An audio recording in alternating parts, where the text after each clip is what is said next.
We pick up the story of downhill innovations around about the 2004-2005 era. Now, during this time, there are many bright ideas in the world of suspension design. Still, we have designs from Horst, we have DW Link, and we have VPP in the years ahead. However, when it comes to the whole business of winning, that is slightly different. Single pivot bikes dominate World Cup racing at the turn of the century, and Orange take 3 senior titles in 4 years, 01, 02 and 04. And bookending them are Honda and V-Process, both single pivot bikes. So let's start off then with some really innovative bikes of the era.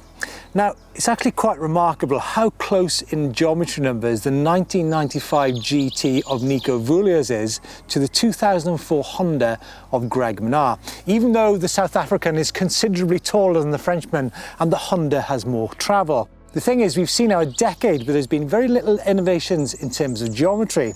And with that in mind, we turn our attention to the 2004 World Championship bike of Fabien Barel. Barel's modified 2005 Kona now has a 62-degree head angle, a 336mm bomb bracket and a 1206mm wheelbase. These are numbers so way ahead of the curve that they can only come with a capital I for innovation. The same year, the 8-inch Boxer arrives in production form after a long and successful journey. Now, it's true that Barel's bike is a benchmark that many people follow, certainly at World Cup level. And it's true that many innovations do take place in the race environment. But we see over the next 15 years, it's away from the race scene that we see many of the bright ideas. It's now almost 15 years since Alan Millyard invented a mountain bike. In doing so, he tackled one of cycling's age-old needs by installing an internal gear-changing hub within a hermetically sealed drive system. The system resulted in unparalleled shifting lightness, silence, and the possibility of dropping into any gear without having to make your way through unnecessary shifts. It was a system that took maintenance out of the equation, brought a degree of reliability that was simply unheard of. And in terms of silence, you could even hear the worms breaking the surface. A 150mm travel bike that is as capable and ground-hugging as a 200mm travel bike. Innovation simply doesn't get much better than this. The hydrogas damper was something quite unheard of, and Millyard remains one of the sport's great enigmas, stepping into territory that many of the industry fear to go. But you're probably asking, what about the race winners of this era? And what about the Iron Horse Sunday, I hear you say? Innovative? Nah, Sam Hill was simply a genius. The Yeti 303 RDH is definitely an all-time bike, especially when it comes to big, beaten-up terrain. But I think the next moment in time is the Mondraker Summum. 2009 saw the arrival of the Mondraker Summum downhill bike, all alloy, 33 pounds with a 62-degree head angle, which apparently could be adjusted to 59, which in many people's eyes was simply crazy. But for a bike, a 200mm bike, to weigh that much in that era was definitely innovative. But many people, including Cesar Rojo, think that even though the production Summum is slack, if Kona had had the guts to go with Barel's geometry from 2005 in production form, they'd have been the one taking the plaudits. By 2009, and having been one of the key innovators in the world of downhill with the famous Intense M1, Jeff Stieber in California introduces the Intense 29-inch wheel 2951, a bike so monumentally ahead of its time, it simply blows people's mind and takes people years to catch up with the idea of 29-inch wheel downhill bikes. So, inasmuch as the likes of Santa Cruz and Trek launched 29-inch wheel downhill bikes in Lords 2017, the plaudits for introducing that wheel size to downhill has to go to Jeff Stieber, for definite. 2010 is an interesting year at the races. Max Commensal, formerly of the Great Sun team, takes yet another World Cup Series win, but on a bike weighing 10 pounds heavier than a Mondraker, proving that weight might yet be overrated. Santa Cruz introduce a carbon front triangle to their V10, but as we've seen with Loic Bruni's World Cup bikes in recent years, carbon might now be overrated. 2011 and 2012 are the years of the Trek Session and Aaron Gwyn. Together they become an almost unbeatable combination. Trek had already produced the world's first production carbon downhill bike and had been testing in the wind tunnel since 2009. Which brings us to 2014, SRAM X01 downhill. An innovation? Well, maybe, but downhill riders have been using close ratio cassettes for a long time, the Shimano 105 Dura-Ace being a favourite. From his Barcelona office in 2015, Cesar Rojo, the Mondraker Summum chief designer, states that the next big thing will be designers going into the tune stiffness of frames. This is something very difficult to achieve with carbon fibre, although Polish Boffin's Antidote do an incredible job by introducing a mix of carbon, Kevlar and Vectran into their dark matter bike. This linked with a very balanced geometry and suspension design. The innovation we see here might not be winning at World Cup level, but is one of the greatest innovations not being taken advantage of, that's for sure. Now, no coincidence that bolted to that bike is an EXT shock, designed and developed by Italian suspension boffin Franco Fratton. Now, history has it that he was actually Mika Häkkinen's race technician in the 1990s, and also supplied dampers to Carlos Sainz Sr. and Seb Loeb. Clearly then, a man who knows something or two about speed. In 2017, Lords opened the World Cup Series with Santa Cruz bringing their 29-inch wheel V10. The prototype Trek Session 29 was launched at the same event, and so too the wheel bun fight began. So are the days of carbon frame and wheels over? Are people beginning to understand flex a little bit more? Or will innovations dry up? Are the pro riders actually missing out on some great innovations?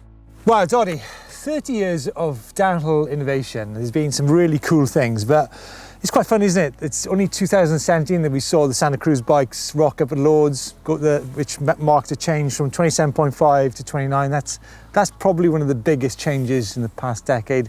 But also maybe geometry, sizing and weight, would you say? Yeah, I mean, I think geometry foremost, that's the thing that really stands out as an innovation to me, because, you know, irrespective of the wheel size or how good the shock absorbers are, if you haven't got a bike that's going to enable you to cover that ground quickly, and we're seeing it now, the bikes are longer, they're slacker, and they're all faster than they've ever been. Yeah, and that length actually gives the riders actually stability on the hill. I want to focus in on maybe a few things within this, right? I mean, maybe materials, weight, and also suspension as well. Let's talk about materials, you know. We've seen the Sun bikes from the 1990s with steel. We went into alloy bikes, we went into carbon fibre bikes. Can you see, I mean, yeah, we've seen the Starling downhill bike, which is a full steel frame. Can you see any developments in materials in the next few years, possibly? Of course, it's a tricky one, Steve, because if I'm completely honest, I think we've almost come as far as we can get in terms of the performance that can be had from materials. Yeah, like I think you were talking about Loic Bruni with almost a pure alloy setup. Well, he does, yeah. And he's proven it can win at World Cup level. Yeah, absolutely. But that's not to suggest that carbon isn't also the correct material. Different races want different attributes from the frame. Some might want something lighter, some might want something incredibly stiff that you can't quite get with alloy. Or maybe it's just the brutalising that Loic Bruni gives that bike on there. Absolutely. I mean, what a strong guy on a bike, right? Yeah, but I mean, there's going to be a different thing outward facing for consumers as well. What is a race bike might not necessarily be the same downhill bike. Oh, Dottie, that's a huge subject. I mean, should a race bike be the bike that the majority of riders buy for their weekend in at a bike park? You should save that for another one. Should you drive a track car on the road? You know, it's like... Well, I would if I could afford it. Suspension. Now, I don't go on about this because I've actually covered it in the video, but is there going to be some unexplored territory of not just suspension, but shock absorber technology in the future? We saw it with the Millyard, the hydrogas damper. Is there maybe some unexplored territory out there, do you think? Do you know what? It's really tricky to say, because suspension unquestionably is phenomenal these days on most people's platforms. What Millyard did was bring something completely new to the table, but it's not really proven as such, and also it's excellent. I've not ridden it. The reason it was good, it was great on technical terrain, but it wasn't so good at pedaling. And I think when we look at downhill innovation, what you've got to factor in is the tracks. The tracks are so diverse. You've got ones which are super tech like Val d'Isole, but you've got other ones which have got a lot of pedaling involved. So, like you mentioned earlier, there's a bit of compromise involved. It always has to be a compromise, yeah. You know, whether you can't have a bike that's too light, it's going to be skittish. You can't have it too heavy because you can't move it around. You can't even have it too long because you still need to ride the thing.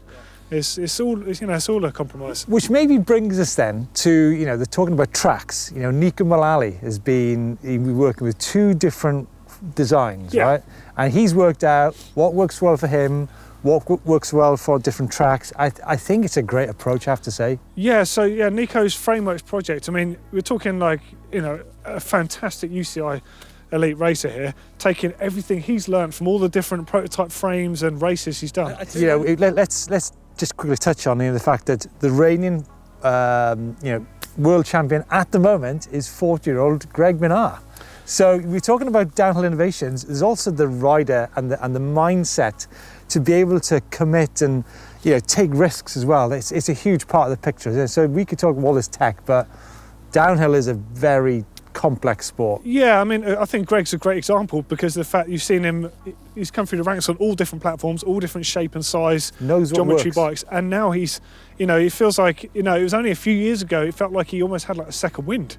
He started getting faster again, and he's getting older. Yeah. And that is because he's got bikes that he's happiest on. He's found a platform that he's adapted to and it works for him. The geometry has allowed that as well. Yeah. It's incredible, really. It is great. So I think, hopefully, folks, I hope in the next decade or so we're going to see these riders and maybe the engineers and mechanics that have worked with them over the past 20 years apply some new ideas into the next generation of downhill racers, right? Yeah, absolutely. And I think what you were saying about Nico Mullally, I think this is kind of perhaps a bit of a hint of this. And I kind of love the fact it almost makes the whole story go full circle. Yeah. Back to where Olivier Bossard was working with Nico. It was mental. Like all of that stuff from the early days, it's like, are we going to see a bit more of that again in racing? And you know what, I've got to say one final thing is that, to go to the Boss office in Toulouse and see almost like a library of information from the likes of, Nico Pascal and Caroline Burrell, like this cabinet's full of spoke tensions, linkage designs, frame geometries, frame materials, and like the stiffness, the flex of different. That's where downhill needs to go to. It's a mind-blowing level of data. It's insane. It's all there in these shells. I couldn't believe it. Absolutely crazy. Donny, great chatting to you about downhill. Yeah, I'm really happy. Fascinating subject. Thanks so much for the opportunity to dip back into it. It's a sport I truly love. I'm there every weekend watching World Cup downhill races. It's such an amazing sport, isn't it? I'll tell you what, I'm sure a lot of you are going to have a load of questions about this video and the previous video that Steve put together for us on GMBN Tech.